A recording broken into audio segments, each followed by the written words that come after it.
علیم من الشیطان الرجیم وَلَقَدْ آتَيْنَاكَ سَبْعًا مِّنَ الْمَثَانِي وَالْقُرْآنَ الْعَظِيمِ۔ اللہ تبارک و تعالی بذات خود اپنی کلام کی اہمیت، اس کی عظمت، اس کا مرتبہ مقام اور اس کی فضیلت بیان کر رہا ہے، اور دو تاکیدیں لا کر کے، لام بھی تاکید کے لیے ہے اور قد بھی تاکید کے لیے۔ وَلَقَدْ، البتہ تحقیق، ہم نے آپ کو 7 بار بار دہرائی جانے والی آیتیں اور قرآن عظیم عطا کی۔ یہ 7 بار بار دہرائی جانے والی آیات کون سی ہیں؟ تو سورہ فاتحہ ہے۔ مثانی کے 2 معنی کیے گئے۔ ایک معنی عام طور پر کہ بار بار جو آیات دہرائی جائیں اسے مثانی کہا جاتا ہے۔ دوسرا معنی اس کا کہ جس کو بار بار پڑھنے سے طبیعت میں اکتاہٹ پیدا نہ ہو۔ اور قرآن عظیم یعنی سورۃ فاتحہ کا الگ سے ذکر کیا اور قرآن عظیم کا الگ سے ذکر کیا۔ نبی صلی اللہ علیہ وآلہ وسلم فرماتے ہیں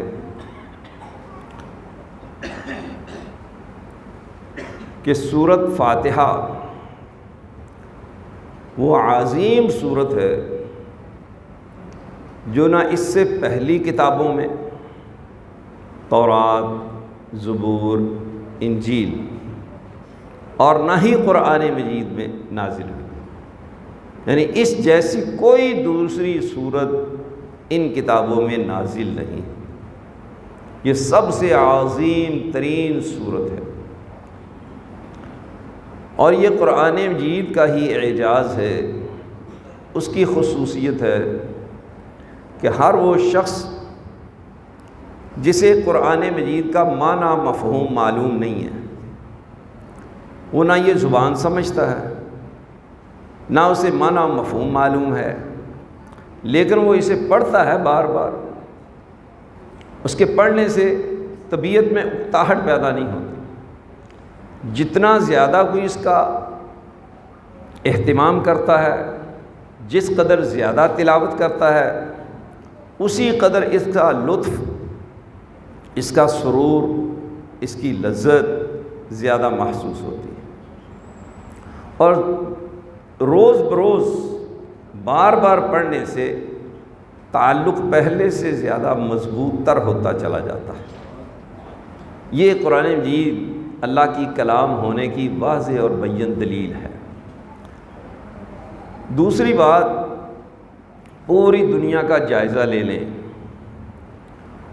آپ کوئی ایسی کتاب تو بہت دور کی بات ہے، صرف ایک ورق 2 صفحے کسی ایسی زبان کے کسی شخص سے کہیں جو اس کی زبان نہیں ہے، جو وہ بولنی نہیں جانتا، جو وہ سمجھتا نہیں ہے، کہ اس کے 2 صفحے یاد کر کے دکھا دیں، وہ 2 صفحے یاد نہیں کر سکتا۔ یہاں پوری کتاب قرآن مجید، اس کے حفاظ بڑی عمر کے لوگ نہیں ہیں، چھوٹے چھوٹے بچے، کوئی 6 سال کا بچہ، کوئی 7 سال کا، کوئی 8 کا، 9 کا، 10 کا۔ اس کے بعد چھوٹے چھوٹے بچوں نے قرآن مجید حفظ کیا، یاد کیا، اور اس قرآن مجید کی عظمت کی وجہ سے اللہ تبارک و تعالیٰ ان حفاظ کو بھی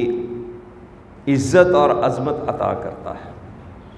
میں نے اپنی زندگی میں جو مشاہدات کیے کہ حافظ قرآن کسی بھی اسکول میں چلا جائے، کسی کالج میں چلا جائے، یونیورسٹی میں چلا جائے، کسی شعبہ زندگی میں ہو، لوگوں کو اس بات کا علم ہو کہ یہ قرآن مجید کا حافظ ہے، اس کو عزت کی نگاہ سے دیکھتے ہیں، اس کا احترام کرتے ہیں، اس کا اکرام کرتے ہیں، اس کو عزت دیتے ہیں، حافظ صاحب کہہ کر کے بلاتے ہیں۔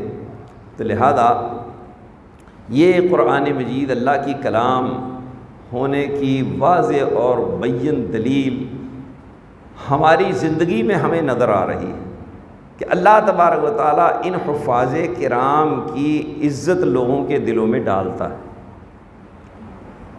کسی بھی جگہ پہ ہو، جی حافظ صاحب ہیں، یہ حافظ صاحب کہہ کر کے لوگ پکار، یہ ہماری اپنی بدقسمتی ہے، ہماری عملی کوتاہی ہے، ہماری سستی ہے کہ ہم نے اس قرآن کی عظمت کو نہیں جانا، اس کی قدر نہیں کی، اور اس قرآن مجید کے مطابق اپنے آپ کو نہیں ڈھالا۔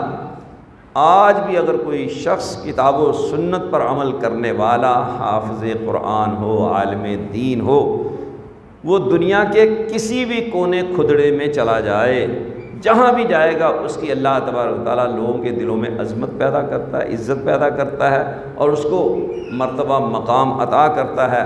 وہ جہاں بھی ہوتا ہے اسے عزت ملتی ہے۔ یہ پیچھے جو بچے بیٹھے ہیں، ان بچوں کو کوئی کنٹرول کرنے والا، سنبھالنے والا، دیکھنے والا، کہنے سننے والا نہیں ہے۔ یہ بار بار ہم بات کہتے رہتے ہیں کہ بچوں کو مسجد میں آنے سے روکنا یہ موجودہ دور کی بدعت ہے۔ بچوں کو مسجد میں لانے سے بالکل نہیں روکنا چاہیے۔ جو لوگ بچوں کو مسجد میں لانے سے روکتے ہیں، اس کا مطلب یہ ہے کہ وہ یہ نہیں چاہتے ہیں کہ یہ نسل جو ہے نمازی بنے، لیکن اس کا مطلب یہ بھی نہیں ہے کہ والدین ان کو لا کر کے چھوڑ کر کے خود جو ہے وہ لاپرواہ ہو جائیں۔ نہیں، بچوں کو لائیں لیکن ان کو کنٹرول کریں۔ نبی صلی اللہ علیہ وسلم نے بچوں کو مسجد میں آنے سے منع نہیں کیا، پوری رعایت رکھی ہے ہر اعتبار سے، لیکن کنٹرول کرنا بھی ذمہ داری ہے۔ آپ صلی اللہ علیہ وسلم خطبہ ارشاد فرما رہے تھے، دوران خطبہ دیکھا کہ حسنین کریمین رضی اللہ تعالی عنہما سرخ رنگ کے جبے پہنے ہوئے تشریف لا رہے ہیں۔ چھوٹے بچے تھے، ان کو لوگوں کے درمیان سے، صفوں کے درمیان سے گزرتے ہوئے تنگی ہو رہی تھی۔ آپ صلی اللہ علیہ وسلم سے یہ چیز برداشت نہ ہوئی، آپ خطبہ چھوڑ کے چلے گئے، جا کر کے دونوں کو اٹھا کر کے لائے اور ممبر پر بٹھایا، اور بٹھا کر کے آپ علیہ الصلوۃ والسلام نے فرمایا کہ دیکھو اللہ تعالیٰ کی بات کتنی حق اور سچ ہے کہ انما اموالکم و اولادکم فتنہ، کہ تمہارا مال اور اولاد آزمائش ہے۔ فرمایا میں اللہ کا ذکر کر رہا تھا، واعظ و نصیحت کر رہا تھا، خطبہ دے رہا تھا، مجھے یہ دیکھ کر کے برداشت نہیں ہوا تو میں ان کو اٹھا کر کے یہاں لے آیا، تو ممبر پر لا کر کے آپ نے ان کو بٹھایا۔ تو مطلب یہ ہے کہ کنٹرول کرنا یہ ہماری ذمہ داری ہے۔ بچوں کو لائیں مسجد۔ میرا خیال ہے کہ ہماری مسجد کے علاوہ کوئی اتنی فراخ دلی کا پورے شہر میں کیا پورے ضلع میں مظاہرہ نہیں کرتا ہوگا اللہ کے فضل سے، لیکن ہم کہتے ہیں کہ بچوں کو قابو کیا جائے، کنٹرول کیا جائے۔ اللہ تعالیٰ ہمیں اس کی توفیق دے۔ تو عرض یہ کر رہا تھا کہ نبی صلی اللہ علیہ وآلہ وسلم کے زمانہ سے لے کر کے اب تک 15ویں صدی جا رہی ہے، مشاہدہ کر لیں، جائزہ لے لیں، چھوٹی عمر کا بچہ بھی حافظ قرآن تھا، اس وقت بھی اس کی عزت تھی اور آج بھی عزت ہے۔ اور 7 سالہ بچے کو نبی صلی اللہ علیہ وآلہ وسلم نے لوگوں کا امام مقرر کیا، صحیح بخاری کی حدیث۔ قرآن زیادہ یاد ہونے کی وجہ سے پھر آپ صلی اللہ علیہ وآلہ وسلم نے جس کو قرآن زیادہ یاد تھا، اگر 2 آدمی شہید ہیں ان کو قبر میں دفنانا ہے تو پہلے جو حافظ قرآن تھا یا جسے زیادہ قرآن یاد تھا اسے قبر میں اتارا ہے، دوسرے کو بعد میں اتارا۔ پھر آپ جائزہ لیں، غور کریں، امیر المومنین خلیفۃ المسلمین عمر بن خطاب رضی اللہ تعالیٰ عنہ کا دور خلافت ہے، اتنی بڑی سلطنت ہے، اتنی بڑی حکومت ہے، اس کی شورا، اراکین پارلیمنٹ، ان میں عبداللہ بن عباس رضی اللہ تعالی عنہ ممبر ہیں، اور وہ تمام ممبران سے سب سے چھوٹی عمر والے ہیں، اور انصار اور مہاجرین صحابہ نے یہ اعتراض اٹھایا کہ آپ ہمارے ساتھ اس چھوٹے بچے کو بٹھاتے ہیں جبکہ یہ ہمارے پوتوں کے برابر ہے۔ انہوں نے فرمایا اس کا جواب میں آپ کو کسی مناسب وقت میں دوں گا۔ بات آئی گئی ہوگی، ایک دن اجلاس ہو رہا تھا تو پوچھا تمام حاضرین مجلس سے، یہ بتاؤ کہ سورہ نصر اذا جاء نصر اللہ والفتح، اس سورت کا شان نزول کیا ہے؟ مختلف باتیں کہی گئیں۔ کسی نے کہا کہ خوشخبری دی گئی ہے کہ مسلمانوں کی نصرت اور مدد ہوگی تو ان کو فتح نصیب ہوگا، اسلام ہر سو پھیل جائے گا، کثیر تعداد میں لوگ مسلمان ہوں گے، مختلف باتیں کہی گئی۔ آخر میں امیر المومنین خلیفۃ المسلمین نے ابن عباس رضی اللہ تعالی عنہ سے کہا کہ آپ بتاؤ۔ انہوں نے کہا کہ آپ صلی اللہ علیہ وسلم کو اس بات کی اطلاع دی گئی ہے کہ آپ کو جس مقصد اور مشن کے لیے مبعوث کیا گیا تھا، بھیجا گیا تھا، وہ پورا ہو گیا ہے، اب ہم آپ کو اپنے پاس بلانے والے ہیں۔ تو فرمانے لگے کہ جو بات یہ بچہ کہہ رہا ہے نا، یہی بات میں بھی کہتا ہوں کہ اس سورت کا شان نزول یہ ہے جو اس نے بیان کیا۔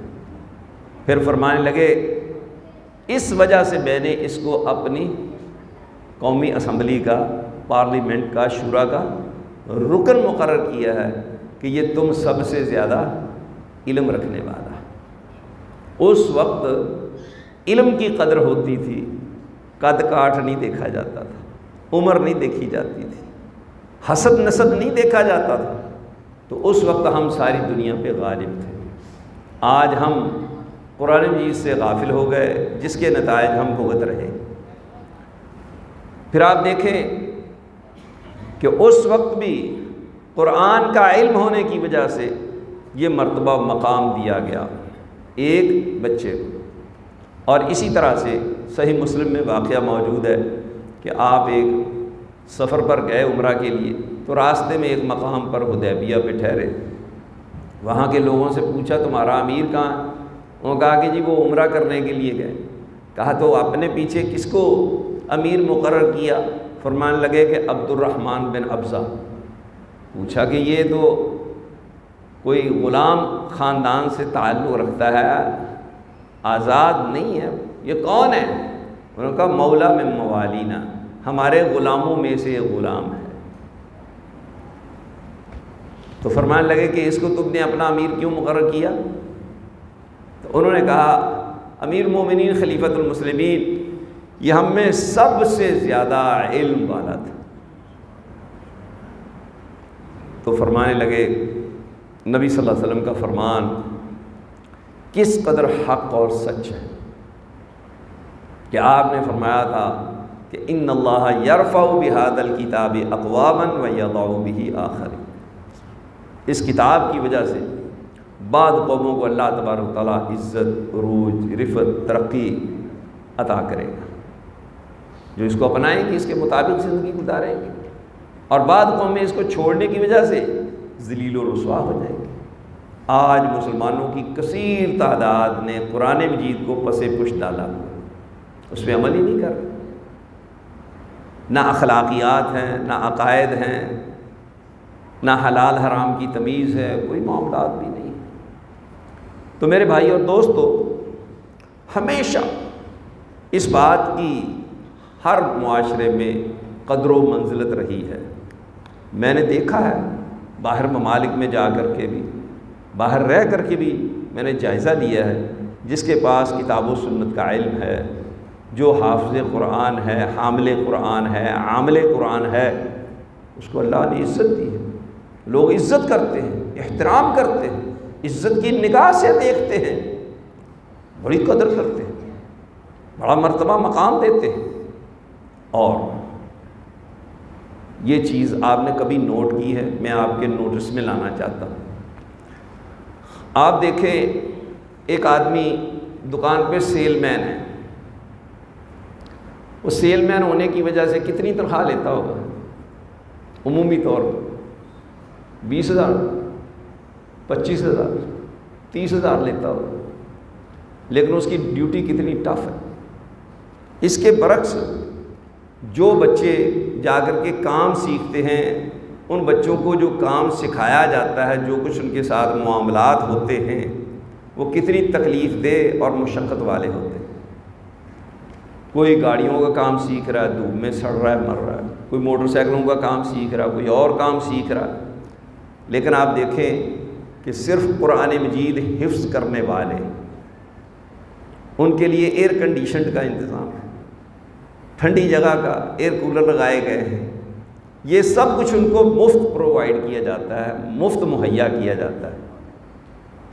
ایک پھر لوگ ان کی دعوتیں کرتے ہیں، مالدار لوگ، ارب پتی لوگ ان کی دعوت کر کے ان سے کہتے ہیں ہمارے لیے دعا کرو.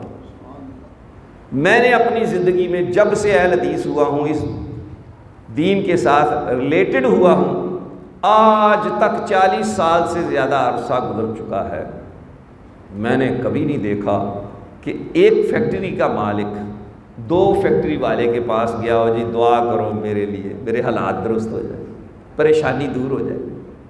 کبھی 10 مربوں والا 20 مربوں 100 مربے والے کے پاس نہیں گیا. کوئی لینڈ لارڈ کے پاس، اپنے سے زیادہ مالدار کے پاس نہیں جاتا ہے، اس سے جا کے کبھی دعا نہیں کرواتا. یہ بات ٹھیک ہے یا غلط ہے؟ کس سے دعا کرواتے ہیں؟ ان حفاظ سے، ان مولویوں سے، ان مسلح والوں سے.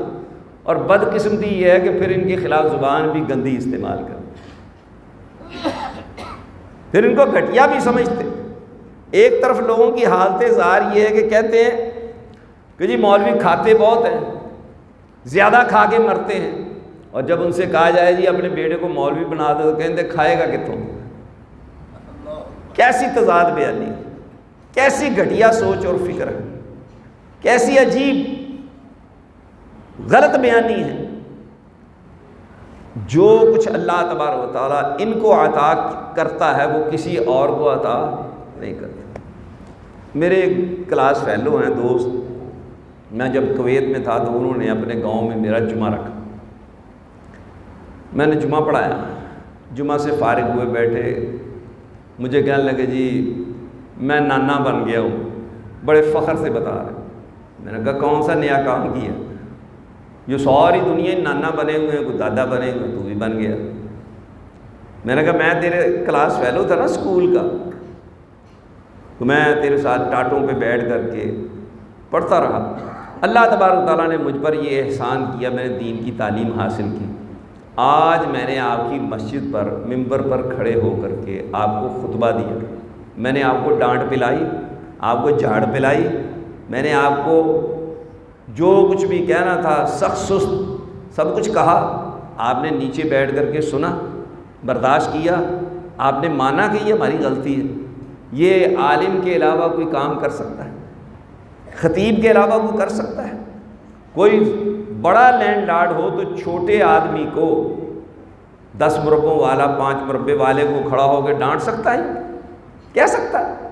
نہ کوئی سننے کے لیے تیار، نہ کوئی ماننے کے لیے تیار، اور نہ کوئی قبول کرنے کے لیے تیار. یہ کس چیز کی بدولت عزت ملی؟ مسلح پہ کیوں نہیں ہر آدمی کھڑا ہو سکتا؟ بڑا مالدار آدمی ہے، بڑا پیسے والا ہے، بڑی اللہ نے شان دی ہے، بڑا مرتبہ مقام دیا ہے، نماز کی باری آتی تو چلو جی حافظ صاحب، چلو جی مولوی صاحب ہیں. یہ عزت نہیں ہے، یہ مرتبہ مقام نہیں ہے. اور ہم اس کی قدر نہ کریں تو یہ ہماری بدقسمتی ہے. ہم اس بات کو نہ سمجھیں تو یہ ہماری نہ سمجھی. اس سے بڑھ کر کے اور کیا عزت ہو سکتی ہے، کیا مرتبہ مقام ہو سکتا ہے؟ سارے لوگ جناب بیٹھے ہوئے ہوتے ہیں اور مولوی صاحب ممبر پر چڑھ کر کے جو ہے سب کو ڈانٹ رہے ہوتے ہیں، ان کو بتا رہے ہوتے ہیں تمہاری یہ غلطیاں، تمہارے اندر یہ کوتاہیاں ہیں، یہ سستیاں ہیں، یہ ہے یہ ہے یہ. اور سارا کچھ سنتے مانتے اور پھر آ کر کے نماز پڑھ کے ادباً مصافحہ بھی کرتے ہیں اور پھر درخواست بھی کرتے ہیں ہمارے لیے دعا کرنا جی. یہ کیوں دعا کرواتے ہیں؟ یہ کس وجہ سے یہ دل کے اندر یہ بات بیٹھی کہ ان سے دعا کروانی؟ یہ بات کس نے دل میں ڈالی؟ کون دل میں ڈالتا ہے یہ بات؟ کون یہ عزت عطا کرتا ہے؟ کون یہ بات سمجھاتا ہے کہ بھئی ان سے دعا کرواؤ گے تو تمہارے مسئلے ٹھیک ہوں گے؟ یہ کبھی سوچا آپ؟ کبھی غور کیا؟ یہ کس وجہ سے؟ کس کی بدولت؟ باپ ہے، دادا ہے، نانا ہے، دوسرے رشتہ دار ہیں، وہ عامی آدمی ہیں، بیٹا جو ہے وہ حافظ قرآن ہے یا عالم دین ہے، وہ سارے اس کے پیچھے نمازیں ادا کرتے. وہ یہ کام نہیں کر سکتے. کیوں نہیں کر سکتے؟ ان کے پاس اس کا علم نہیں ہے، ان کو یہ چیز عطا نہیں ہوئی ہے. انہوں نے بچے کو تعلیم دلائی ہے، بچے کو اللہ تبارک و تعالیٰ نے یہ مرتبہ مقام عطا کیا ہے کہ سب اس کے پیچھے ہیں، بڑے پیچھے ہیں، بچہ آگے. یہ سمجھنے اور سوچنے والی بات ہے، غور کرنے والی بات ہے. نبی صلی اللہ علیہ وسلم نے جو بات بیان فرمائی تھی ہم نے تو کبھی غور نہیں کیا، سوچا نہیں.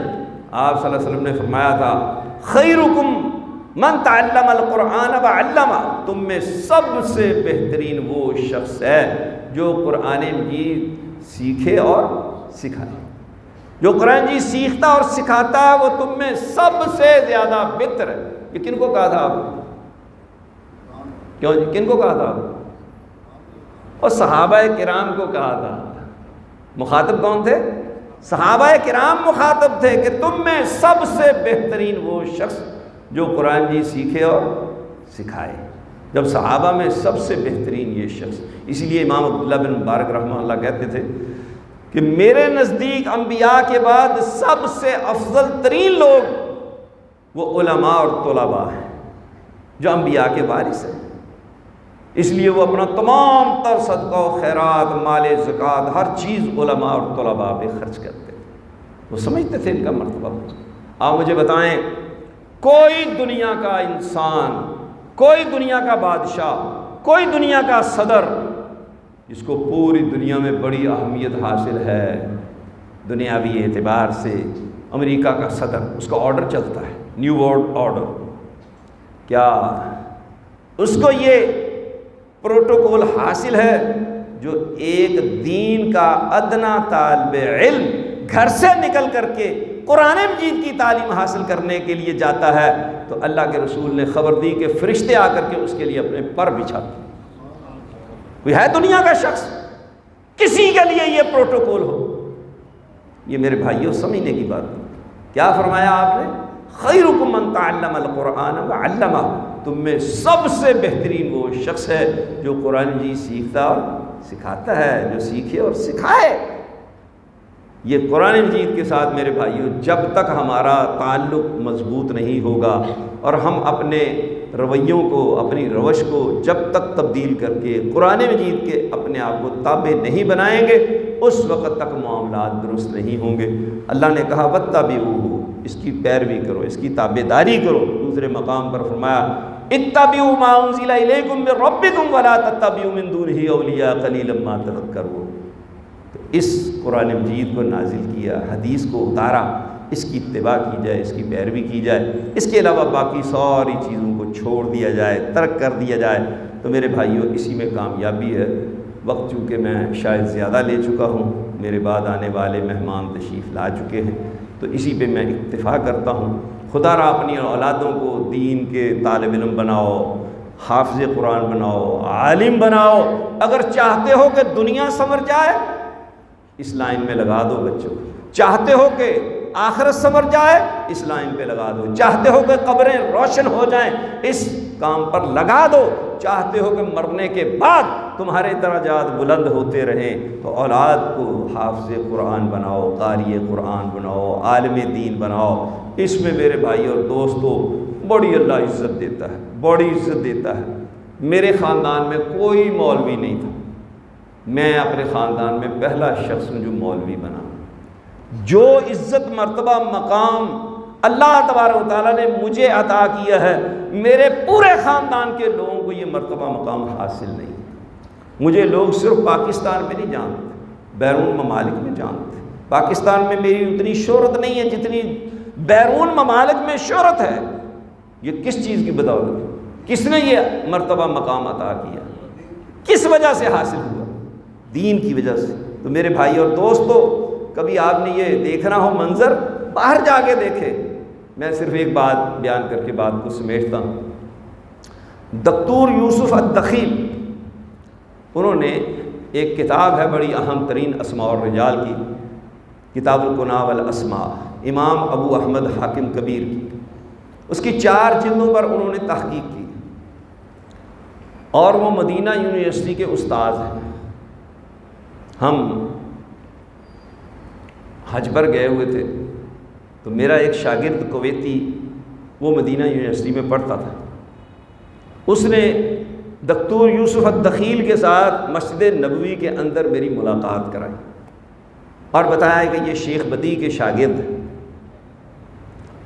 اس شیخ نے سلام کرنے کے بعد میرا ہاتھ پکڑ لیا، جہاں سے ہاتھ پکڑا مجھے کہتا کہ میرے گھر چلو، کھانا کھاؤ۔ میں نے کہا کہ میرا تو قافلہ واپس جا رہا ہے حج کا، ہم تو ابھی واپسی روانہ ہونے والے ہیں، میرے پاس ٹائم نہیں ہے۔ اس نے کہا نہیں میرے ساتھ چلو۔ بڑا اصرار کیا، ان کو بتایا کہ بھی میں تو قافلے کے ساتھ آیا ہوں، قافلے کے ساتھ میں نے واپس جانا ہے۔